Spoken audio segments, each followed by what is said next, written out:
Hello and welcome to the Ladies Best Life podcast. Today I have got an incredible guest in for you. This is Jen Rolwich. She is a vision, leadership and performance coach, and we are lucky enough inside the coaching club to have her as one of our coaches.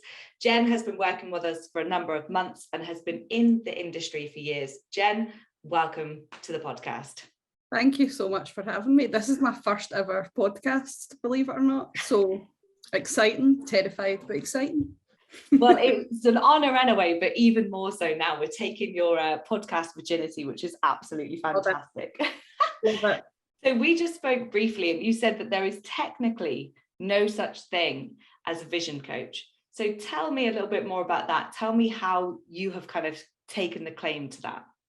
So the funny thing is that when I first started this part of my career, the business side of things, I was working with my coach Mark. He was the first person to hire me, and we had no idea what to call me. And he was like, "What about vision coach?" And I was like, "Aye, okay, no bother.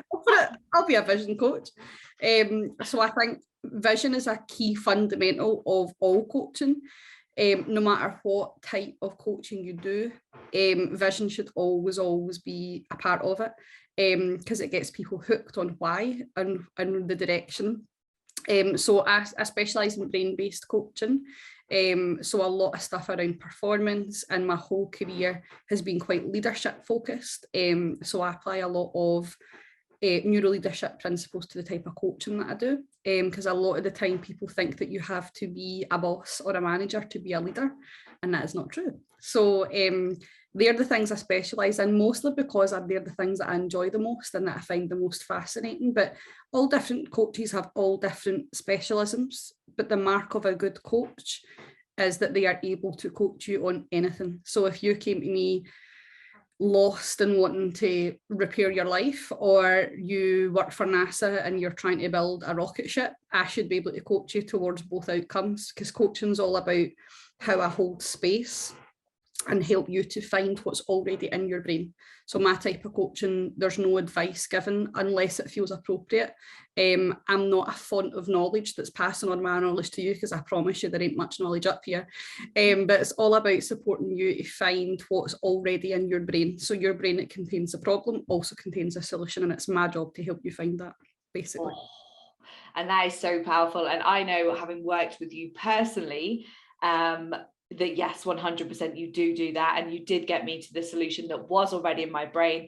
I think as a society, we're almost, I don't know, we're taught that we don't have the answers. We're taught that you have to seek like elsewhere and something outside of you to find the answers. But it's people like you and I that actually enable other people to realize that they do have the solution.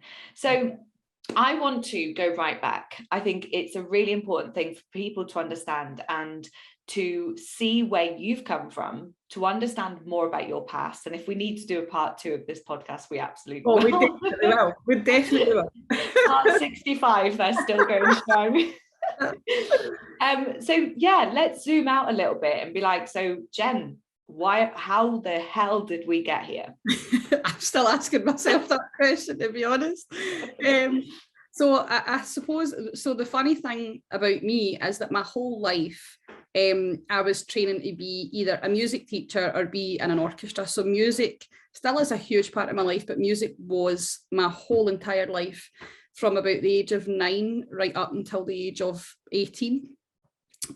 So my grandpa was really musical. He taught me how to play the piano. He was also my harshest critic, but my biggest supporter. And I feel that that's where my perfectionist streak has come from, because he would never tell me that I was good. He would always give me an area for improvement, but that really built resilience in me. And I loved school. I was a total geek at school. I really, when I was younger, kind of struggled to make friends a wee bit. Believe it or not, I wasn't very social, because now you can't shut me up. Just quite a shy kid, and I had a few friends, but I really just like to be in my own, and which is still true. Like my long-suffering husband's like, you need more time on your own. But I was just always quite a shy kid, but I was very studious. I loved school. I loved to learn, and I feel like that's something that's never left me in my life. If there's a new thing that interests me, I need to know it inside out, and I'll obsess over it. So I went to high school. got a lot more into music. So flute was my first instrument. I started playing piano. I started singing, and the music department in my school was just so lovely. It was just so encouraging of kids like me who maybe were a wee bit weird, a wee bit of an outsider, to help them really like find their people. So I found my people, which was great. And we did loads of stuff. I was in 2 orchestras.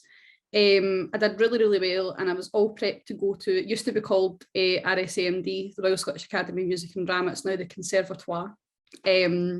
And I was all prepped to go there, and I didn't go. At the last minute, I changed my mind and decided to go to uni and study psychology. And my music teachers were furious. Like, we have been training you all these years, like since you were a child. We have been tutoring you. I went to private lessons. Like, I would spend between 4 and 6 hours a day, either playing, like rehearsing, studying tone, studying music theory. It was my whole life, and at the last minute decided not to go. So why did you invest all that time? It was clearly your passion and still is today. So what made the pivot happen? I didn't believe that I was good enough. I didn't believe that I was good enough in comparison to the other people who were better than me. I believed that somehow because I wasn't the best, that I wasn't good enough. So I changed my mind and I didn't go. A decision now that I'm okay with, because it's brought me here, which is where I believe I'm supposed to be. I don't think that being a teacher really would have worked out for me. But at that point, I regretted it for so many years. Then I went to uni, studied psychology, did it for about a year, changed to politics, changed to sociology, changed to Spanish, did Spanish for 2 years. Like, if any elective in that uni, I did it because I didn't know what I wanted to do. And I think it's so funny what you were saying about we're never really given the ability to think for ourselves. We're never actually taught to think for ourselves. So if you think about it, from nursery to primary school to high school to uni, you're never actually taught to think outside the box. You're taught a curriculum, you're taught a syllabus, and you're taught how to interpret that. Nobody ever teaches you like the skills for life, right? Nobody ever tells you, by the way, if you don't want to go to uni, that's okay. It was always the belief, I think, for me, that because I was smart, I had to go to uni. And actually what I really could have been doing with after high school was a couple of years to just figure out what I wanted to do. But I got through uni with the skin in my teeth. I really was not great at it. I had a very kind of turbulent life. And I was working 2 jobs and trying to study full time. So the fact I even got a degree was a genuine miracle. My sister graduated on Tuesday and we did the same subject but different specialisms, and she got a first class honours degree. She won 3 prizes. Like, honest to God, so she's so smart. And I was like, see, that's what I should have been doing, was actually applying myself. She got 2 kids as well. Amazing. But yeah, the fact I even got a degree was really a miracle, scraped by with the skin of my teeth. And then I got a graduate job with the NHS after about a year of applying and not getting knockbacks. And then I was there for a couple of years on that job, and I've just kind of worked my way up in the NHS ever since. So currently at this point in time, I'm an internal consultant, so I specialise in leadership and organisational development, but I am leaving in the next 4 weeks to pursue my business full time. As a coach. That's another thing. I am actually a qualified coach. Just probably add that in. I did my coaching qualification 3 years ago now. I've always coached informally as part of my job, but only with people who were okay with being coached informally. So I thought it's about time I actually go and get my qualifications. So yeah, I've been practicing as a coach now for 3 years and I love it. Absolutely love it. It feels like this is what I was supposed to do. Love it. So I want to just keep moving on. So, because obviously you're now in this space where you're inside programs like the coaching club and you're helping men and women across the world to really step into their power and to really kind of peak their performance, if you like. And I always think that, you know, your journey already, there are a lot of pain points there that you've kind of pivoted and turned into your power. But has there been anything else along the way that has been a catalyst and a driving force to make you the resilient human you are today? Oh my God, so many. Where do I begin? So I've battled with my mental health my whole life. I think since I was a really young teenager, maybe about 12 or 13, I really started to feel that I wasn't the same as everybody else. And I think a lot of teenagers think that way, but I really did battle with my mood. And my mum would always say, it's just hormones. And I look back now and I'm like, I don't think it was. But it was then that I first started to feel that kind of depressive mood. So quite a young age. And when I was 16, my grandpa died, and that was a really huge, difficult moment in my life. It was the first time I'd really experienced grief properly, because he was really my only surviving grandparent that I had a relationship with. So, and he was such a huge part of my life. So that was a really difficult thing for me. And from there, I was put in my first antidepressant when I was 16. And then as I got a bit older, I had a diagnosis of bipolar disorder. On reflection, I don't think that I do actually have that, but that was the diagnosis that I was given. And the psychiatrist I had at the time said to me and said to my mum that what he was going to do was heavily medicate me just to get me through uni, because uni was the most important thing and I had to just get through it. And when I think back now, I'm like, what a stupid thing to say. Like, really what should have been the case was, why don't you take a year out of uni, right? Nobody ever told me you can take some time out, you can go back, right? My sister went back to uni as a mature student at the age of 32 and got a first-class honours degree. Like, there was so many other options available to me, but nobody made me feel that I had any other option. So I ended up on really, really heavy medication, really the highest possible dose of an antidepressant you can get, 375 milligrams a day, and an antipsychotic on top of that. So for about 10, 12 years, I was just numb, right? Like, just genuinely doped up to my eyeballs, didn't know what was New York, didn't feel any emotions or really anything. And I think a huge part of this was that at the age of 16, I met my ex-boyfriend, who I ended up in an abusive relationship. He was a narcissistic abuser, and I was in that relationship for 6 years. And now on reflection, I realised that actually that was the hell of most of the challenges that I was facing. Yeah, there was always mental illness in the background, but I was abused from the age of 16, so such a young child, really. And manipulated and abused emotionally, sexually, financially, coercive control, like really for such a long period of time. So the fact that I managed to get through anything with the skin of my teeth was a real miracle. And it's difficult because I think it took me, I left when I was 22, and it took me until I was 24 and was in therapy again to realise that I had actually been abused. And this is the really difficult thing about abuse that's not physical or not when it's coercive, is that you don't often realise, very often people don't realise that they've been abused until they've left and they've had a couple of years to reflect on it. Or they go to therapy and explain the situation, and a therapist will say, like, that's abuse, and that's exactly what happened to me. So by this point, I had met my now husband, who is just a saint, really, and he really gave me the space and time to kind of grow and process everything. But I had to relearn what healthy relationships were, because he was my only serious boyfriend that I'd ever had. So obviously my only comparison of a relationship was an abusive one. So I had no idea how to be a fucking normal human being in a relationship. So it was such a challenging time in my life, while also trying to throw myself into growing my career, while also trying to battle my mental illness and whatever went with that. So there was a long period of time, a lot of my 20s was just chaos. That's the only word I could use to describe it, just utter chaos. And unsurprisingly, during this time in my life, and really from young childhood, I had a really horrendous relationship with food and with my body.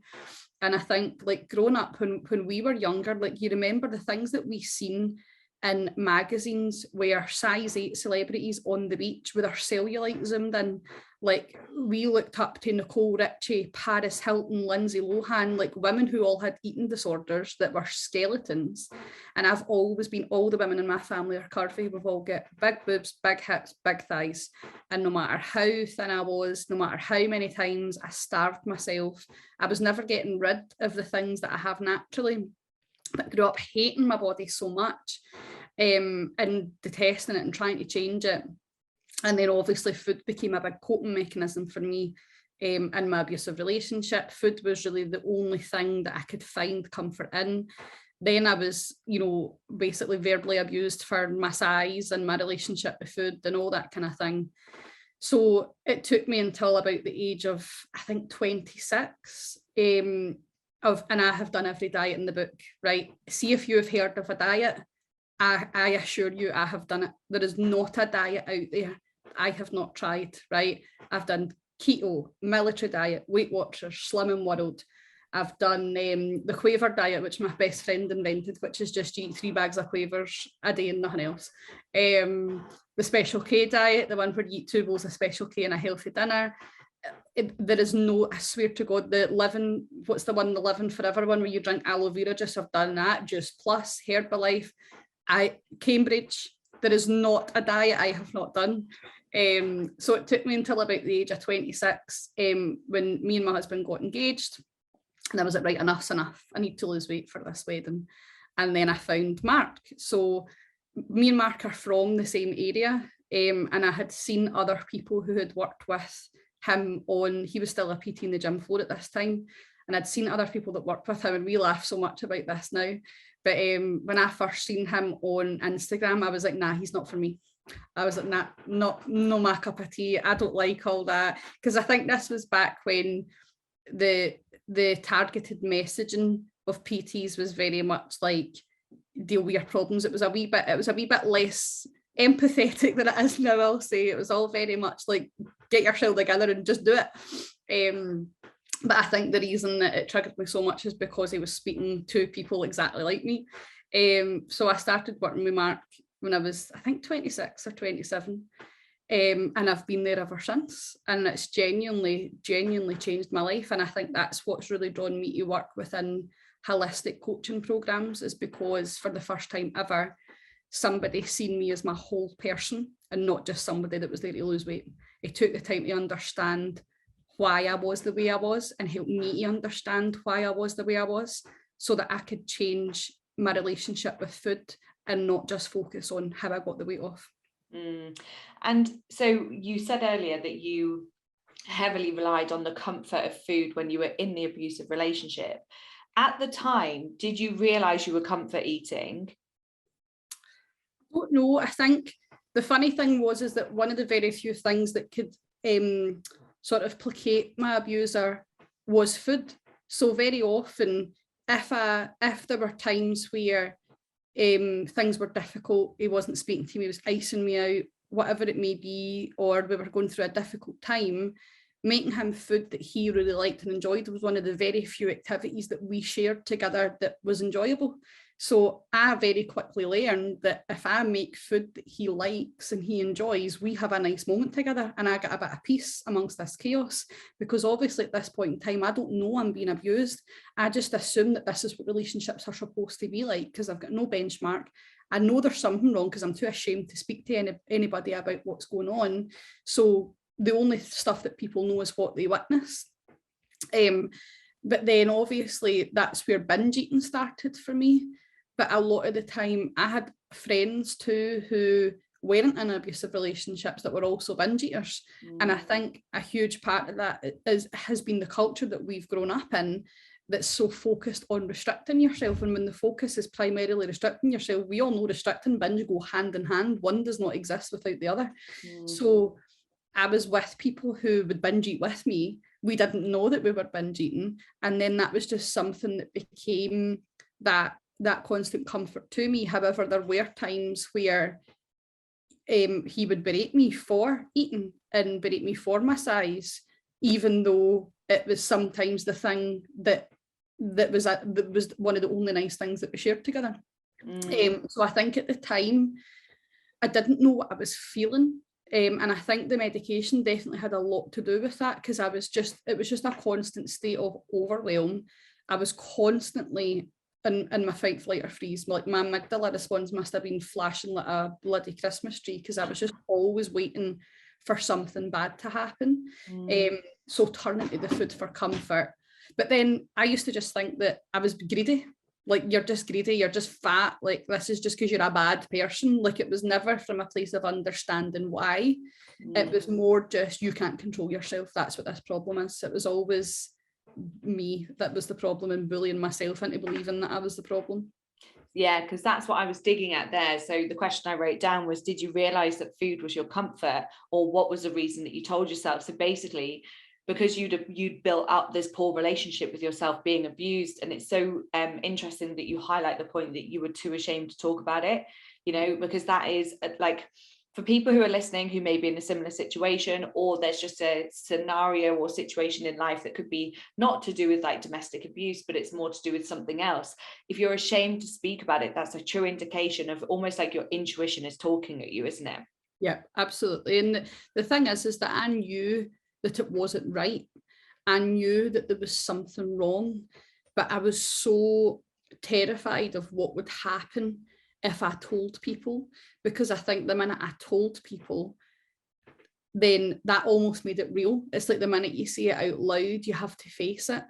And I knew at that point, at those times, I didn't believe that I could leave, because I genuinely believed that something really bad would happen to me if I did, because he told me that it would. So I just believed that. So because leaving was never really an option on the table for me, to share with people what was going on would have made it a true reality that I had to face. Whereas if I just kept it hidden and kept operating on the surface level, I would have been fine. And the huge thing that people, I think, maybe don't talk about as much, and I don't hear people talking about as much when you're in an abusive relationship, is it's embarrassing. It's really embarrassing to admit that the man that you're with, because I was engaged to this man, right? I got engaged on my 19th birthday. My friends used to call me a child bride. That you're embarrassed that when you see your friends in happy relationships, it's embarrassing to say that your boyfriend is an arsehole, right? It's embarrassing to take them places and be worried about who they're speaking to and what they're saying and how they're behaving, or waiting for them to ridicule you or demean you in front of other people. You're just always in the back foot, because so much of it is built around shame about yourself, shame about them, shame about the relationship. And the biggest one for me was, I'm a strong feminist, and I always have been. It's the way that I was raised, and there's no type of woman that is abused. But at those points in time, I felt like this isn't supposed to happen to me. I'm not this type of woman that just puts up and shuts up. Like, why is this happening? And I just couldn't understand it. And I had so much shame and guilt in myself at that point in time for putting up with it. But you truly feel like you have no other option, because they get into your head so much. So it's just so many emotions, and food was the numb and the comfort and the joy. It was a source that tackled multiple different things for me. And so, you know, you're saying that your kind of internal dialogue, if you like, was, I'm not the sort of woman who puts up, shuts up. So if you had that internal dialogue, why then did you not step out of it? Because I think very often people, so I'm going to just fire a trigger warning in here for anybody that's ever, if you've ever been in an abusive relationship and it still feels raw, you might not want to listen to this, but so just turn it down for the next minute or two. I think that what people underestimate so much about narcissistic abuse is that because they control so much of what you do and how you spend your time, you almost take it as read that what they say is true. So for a very long time, I believed that at some point there was a high possibility that he could kill me, right? And I knew that if I tried to leave, that was when that was at the highest possibility. So by this point, for the last 2 years of the relationship, we lived together. So he knew my every movement. He knew my routine. He knew when I went to work, when I came back from work. I had to make sure it was okay with him before I went and did things, say with my friends. I couldn't just be like, I'm away out with my pals. Like, that had to be pre-approved. Sometimes he would come with me, which was even more fucking embarrassing, because how do I explain that? Apologies for the swearing. No, you're good, mate. I'm Scottish, we can't help it. They're used to me. So you're always scared of the consequences that will come as a result of sticking up for yourself. And a lot of the time what would happen is sometimes I would get to the point where I would go, nah, I'm not taking this anymore, and I would stand up for myself, and then I would be punished for a further 4 weeks for having the balls to stand up for myself. So it gets to the point where your whole life is orchestrated around not pissing them off. Your whole life becomes placating them. So you lose your entire sense of identity. It took me I'm still working on it now, 7 years after leaving. It took me a good year after leaving to try and figure out who I was, because when you're with a narcissistic abuser, you eat the food that they like, you watch the television that they like, you go and see the films and the pictures that they like. I can't stand the Marvel films, right? I'm not into superhero, it's just not my cup of tea, right? I can't stand them. And I was made to go and see every single Marvel film, and see now when they come out, I refuse to watch them just as a point of protest, right? Yeah. I never got to watch films that I like. You don't get to listen to the music that you like. You don't get to decorate the house in the way that you want. I had to clean in the order that he told me to clean in, because if I missed something in the order, or I put something back in the wrong place, he would erupt, right? So your whole life becomes orchestrated around them and their identity. So you forget that that person within you that wants to stick up for yourself is even there, because it no longer becomes an option, because the consequences that would come as a result of speaking up for yourself are just not worth it. And over time, it gets to the point where to survive within that traumatic circumstance, you have to convince yourself that it's not that bad. And I had really got to the point of convincing myself that actually this isn't that bad, things could be a lot worse, at least he's not hitting me. Like that was really the point that it got to, because you have to find a way to survive. And when your survival instinct is switched on, you're not going to speak up against someone who you think could seriously harm you. That's so interesting. And it literally is like you govern your entire life just to survive. Absolutely. So, and I remember we spoke, I think, in some of our one-to-ones about the fact that you were told that you weren't funny, you know, time and time again, and you went on a girls' holiday and you were like, fucking hell, I am actually quite funny. So what parts of you have you now kind of reignited and established that they are you, but for years you were told that they weren't? Yeah, so I am well funny. I've always been funny, right? Like since I was a young child, I was one of those kids that could make adults laugh. Like I have always been a really, really funny person. But obviously the whole goal of an abuser is to break down your entire identity so that they can control you. So I went on that girls' holiday, and like I said, I had such a nice time because I got to just be me, and I hadn't been me in such a long, long time. And I think my close friends knew that there was something going on, but obviously the worst of it happens behind closed doors, because the big thing about narcissistic abusers is if you were to meet my abuser, you would have thought he was the nicest, most charming guy, lovely, attentive, could talk away to anybody. Sometimes the mask would slip around people that I was close to, which for me, I was like, I feel vindicated that other people are seeing this. But I went on that girls' holiday, I had such a laugh. He used to tell me, there's no point in you can't ever leave me because you're unlovable. Nobody would ever love you. You're fat, you're unattractive, like nobody's going to be interested in you. Nobody would want to speak to you. Like you're annoying. Nobody's ever going to desire you. So I believed that. And then went on a holiday and I had boys chatting me up left, right and centre. And I was like, oh my God, I don't know what to do here. Like I don't know how to cope with this, because I thought I was this undesirable, unattractive person. And I got to just get a taste of life, because remember, like, because of the ages and stages that this happened to me, I missed out on the vast majority of my teenage years. So my friends were going to like tea in the park, which is a big festival up here that no longer exists, sadly. But my friends were going to Tea in the Park. They were going to Malia and Ayia Napa on girls' holidays. They were going away for weekends away. They were going out and getting drunk and having fun. And I got a bit of that, but I didn't get anywhere near as much of it as I should have. So I missed out on so much of that stuff, that this was me finally getting a taste of the stuff that I had missed out on, the stuff that I should have been doing at the age of 20, 21. And I think just coming back from that, realised that actually my life could be happy without him. And I think once you live with your abuser, they have so much more control over how you spend your time, that once you get a taste of what life is like without them and how much more peaceful it is, I was like, this, after that holiday, just my whole thought process changed. And I think I'd maybe been home for about a week, and I went to the pub that weekend with my friend, and we were sitting with a group of boys that she knew, and they were like, "Oh, are you still engaged?" Like making jokes, and I was like, "I am, but I don't. I'm going to leave him." And they were like, and she was like, "Aye," like, because I'd been here before. We used to break up and get back together all the time. And I remember it was like a random Tuesday night, and I'll never forget it. And we lived in a tower block of flats, but we were on the first floor. And at this point, he was working in Domino's Pizza at night.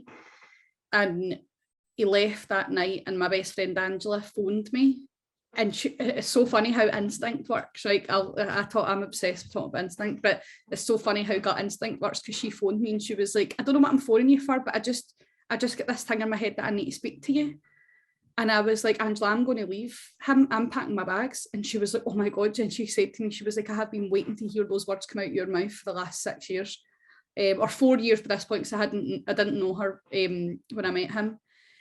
And she was like, "We'll come and get you." She was in the car with her husband Stephen, and Stephen's, I love it, but he's so protective of me. And he was like, I'm coming. And I was like, "No, I need to do this myself." I was like, "Because if he comes back and he sees you as here," because sometimes he would go off early. I was like, "If he comes back and sees you as here, he's going to know something's up." And Stephen was like, "I don't care, I'll batter him." And I was like, "No, I don't want any of that. I just want to get out of here as swiftly as possible." So I put on the album The Man Who by Travis, one of my favourite ever albums. And I was like, right, I've got to the end of this Travis album to pack as much stuff as I possibly can. And I remember hearing a noise outside, and I thought it was him. And I was like, if he finds me and he figures out what I'm doing, there's a high possibility that he'll kill me. So I looked at the window, and we were on the first floor, and I was like, right, I could easily open that window and just jump, because there was grass underneath. And I was like, I can get out and like roll on the grass and I'll be fine. Like, I'll not break in, and I can just run to my car and get out. But thankfully I managed to get out, and I put on one of my favourite songs, which is Flowers in the Window by Travis. It's not on that album. It was on my wedding video, because Paul wanted it to be on, because it's like my freedom song. Yeah. And I put on that song, and I drove away, and I drove to my mum and dad's, and it was like this overwhelming feeling of elation, like I am free. And I knew in that moment that I was never going back there, that I was free, that I didn't have to ever go back again, that in that moment I was leaving that part of my life behind. And I went to my mum and dad's and opened the door, and I was like, "Can I move back in?" And my mum was like, "Oh, Hen, come here." And that was it. And I went back to get stuff about 6 weeks later. And by that point, I was mentally so much clearer. I had just moved on.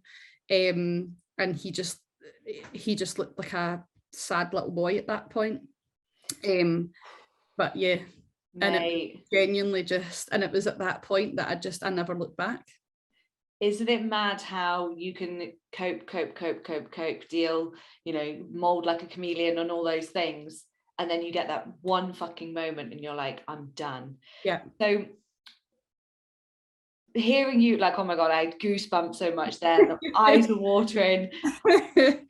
So if you were to say, what is the fuel behind what you do you do, like, what is the kind of driving force of your mission? Because I can hear so much of it, but I almost want to hear you articulate it. Yeah, I think the biggest thing for me is that I have always been very, very independent.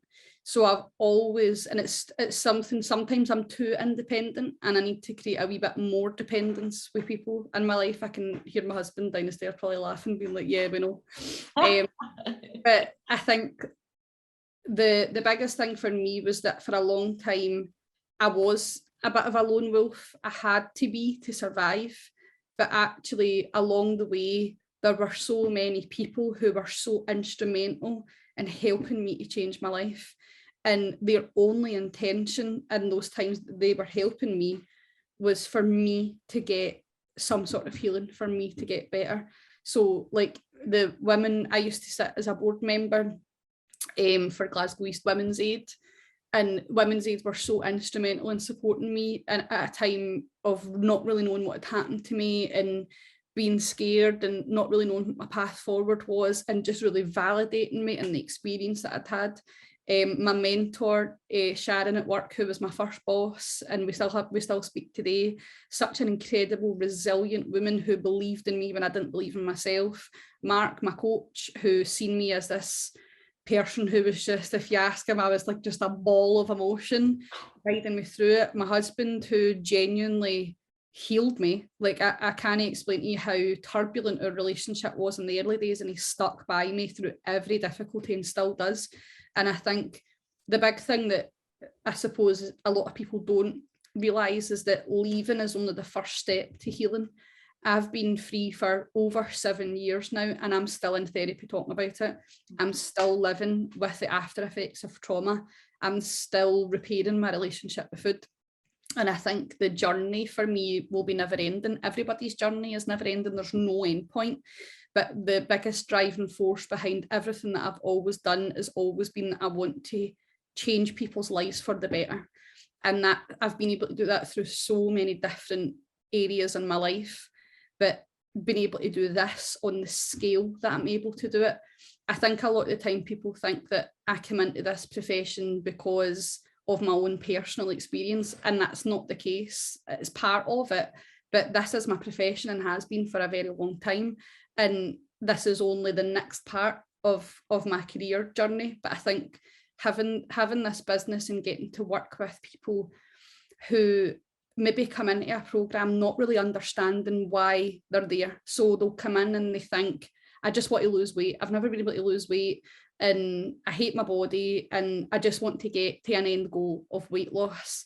And I have the conversation with them when they first join, and then about 3 months goes by and they unlock this whole new layer of shit that they didn't know was there, and they panic immediately and go, oh my God, I didn't know these things about myself. And I'm like, it's okay, because we're here to support you through that. Like any of the answers that you've unlocked that you don't understand, we have people here that we will help you to understand this for yourself. And to watch people when they first come in to a process, scared and confused and not really knowing what way's up and just wanting to kind of lose weight and get a bit healthier. And then they get a year down the line and they've left their unhappy marriage, they've changed their career, they've went from barely walking to running a marathon, they've completely transformed their relationship with their body and they're wearing a bikini on holiday. They have started journaling and meditating and walking, and they find peace and happiness and joy in their everyday life. See, to be just one small part of that, like what a privilege it is to get to be one small chink of the chain and someone changing their life. And I think I hold in such high regard the people who've been a part of me doing the work and doing the change. And I think all good coaches know that they don't give their client the result, they don't give their client the transformation. They're a chink in the chain, they're part of it, but actually they give all of their clients that tailored bespoke experience to make sure that whatever your journey is, we're here to support you on it. And I think that's why I love this part of these holistic coaching models so much, is that sometimes when you tell people, so when I tell people that I coach within the fitness industry, they're like, they look at me as if to say, you can't be a PT, right? And immediately I'm like, I'm not a PT, right? But actually I don't consider any of the coaches that I work with to be PTs. PTs where you started, that's what unlocked your journey. But actually what you do now is is lifestyle coaching. We support people to really have the room to grow wherever they want to grow. And that's what I love about it, is that you come in to lose weight and get a bit healthier, and you leave having a fantastic relationship with yourself. And I think to be a part of that, like, it's the best job in the world. I can't believe it's taken me this long to find it. Hey, I literally, like, I am exactly the same. Like, every single day I have to pinch myself because I'm living my dream. You know, I always knew, I loved personal training for many years, but because of my interest in psychology and stuff, I was like, I know I can help more. And now, like, I don't give a fuck what shape you are. I don't give a fuck what size you are. I care that you are living. You know, yeah. And again, I'm so emotional talking about this shit, so I'll probably cry, but just how many people live life in a way where they feel trapped, they feel like they're just exhausted. And I'm like, if I can help lead, and the analogy I use is, we're in a car together.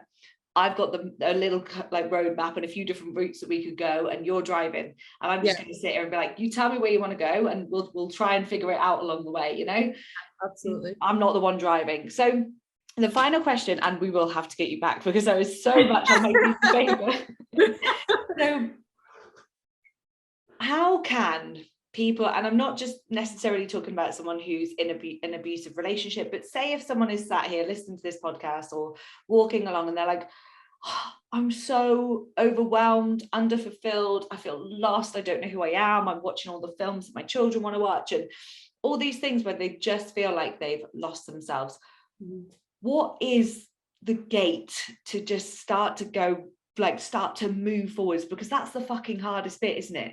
Yeah, absolutely. And what would you recommend for that woman who's listening to this now in some scenario where she's just not herself anymore? What's step one? I think regardless of the external variables that you want to change, your first step has to be improving the relationship that you have with yourself. And I think particularly for women, the standards that are set for us and the expectations that are set for us a lot of the time are rooted in misogyny. So a lot of the standards and expectations that are set for us are around our roles as mother, our roles as wife, our roles as carer for parents, carer for younger siblings, carer for friends, so much so that we're encouraged and almost taught the belief that caring for ourselves is selfish. You will never, and not to get too feminist on you, right, but very rarely will you find a man who only identifies with the roles that he fulfills with other people. Yet whenever I speak to women and I ask them who they are, they tell me I'm a wife, I'm a mum, this is my career, this is my job. These are all the things that I do for other people that I identify myself with. And the biggest thing that I will always encourage people to start with is just experiment. We talk ourselves out of everything, right? We talk ourselves out of anything that isn't logistic or doesn't have a task attached to it, right? Anytime I speak to women about what do you do to take some time for yourself, they say, oh, I love going to the supermarket because it's an hour without the kids, right? Going to the supermarket is not a restoring activity, right? And I don't mean going for a full day spa day or going and, on a shopping spree, right? This looks different for different people, but without you first understanding and remembering who that person within you is before they became the role to everyone else, you're only ever going to identify yourself with the roles that you have for other people. Now, I am in no way encouraging people to abandon their partners and abandon their children, right? But I want you to take a moment to consider, before I became a mother, a partner, this woman in this career, who did I expect myself to be? Who, when I imagined being older, who was that person? What were the things that I saw myself doing? How did I imagine myself spending my time? Get more in tune with that innocent self that had those grand dreams and ideas for yourself, right? And if your current life looks very different to those dreams, that's okay. but experiment with one of them, just one, right? For years, I played American football, right?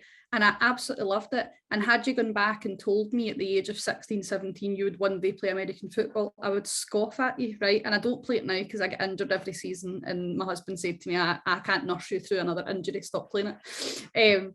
But for me, that was something that I would never have done, but chose to experiment with it. And it was actually such a huge part of my healing journey, right? For me, going for a spa day wouldn't really be a restoring, healing thing for me, but going and smashing someone to the ground, loved it, right?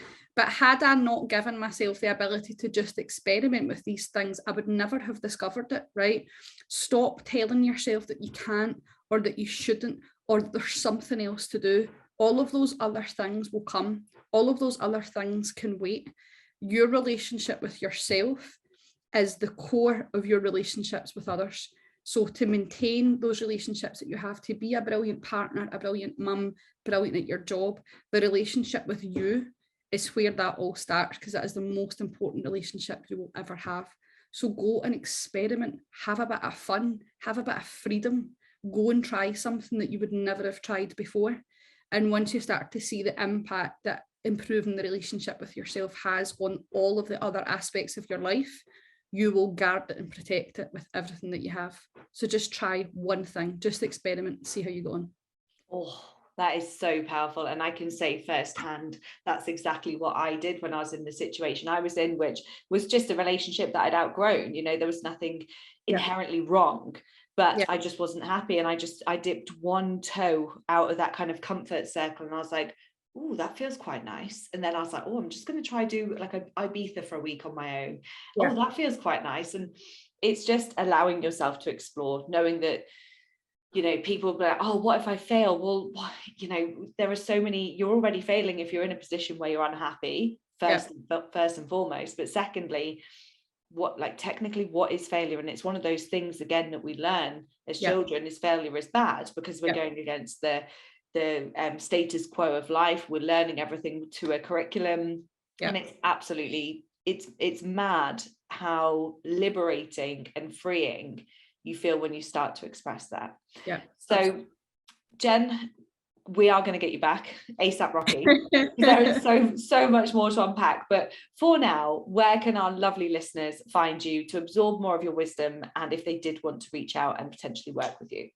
So best way is possibly Instagram. I'm really not a social media person. I'm a complete technophobe, and I have to force myself into social media, because if I could honestly have a Nokia 3310, I absolutely would. But you can get me on Instagram. I am at coach.with.jen. Send me a wee DM, reach out to me if you'd like to know a wee bit more about the work that I do. If you would like to work with me on a one-to-one, I would absolutely love that. I work with people of all varying backgrounds, goals, whatever it may be that you want to change, or if you're a coach yourself that would like to deepen and enhance your coaching practice and ability, I do that too. There's not a lot on my Instagram for the reasons that I have just mentioned, but I'm getting better. I'm getting there, right? It's a goal that I've set for myself. So hopefully there'll be a wee bit more information on there for you than there is right now. Jen, thank you so much for being here with us today. Ladies, hope you enjoyed it.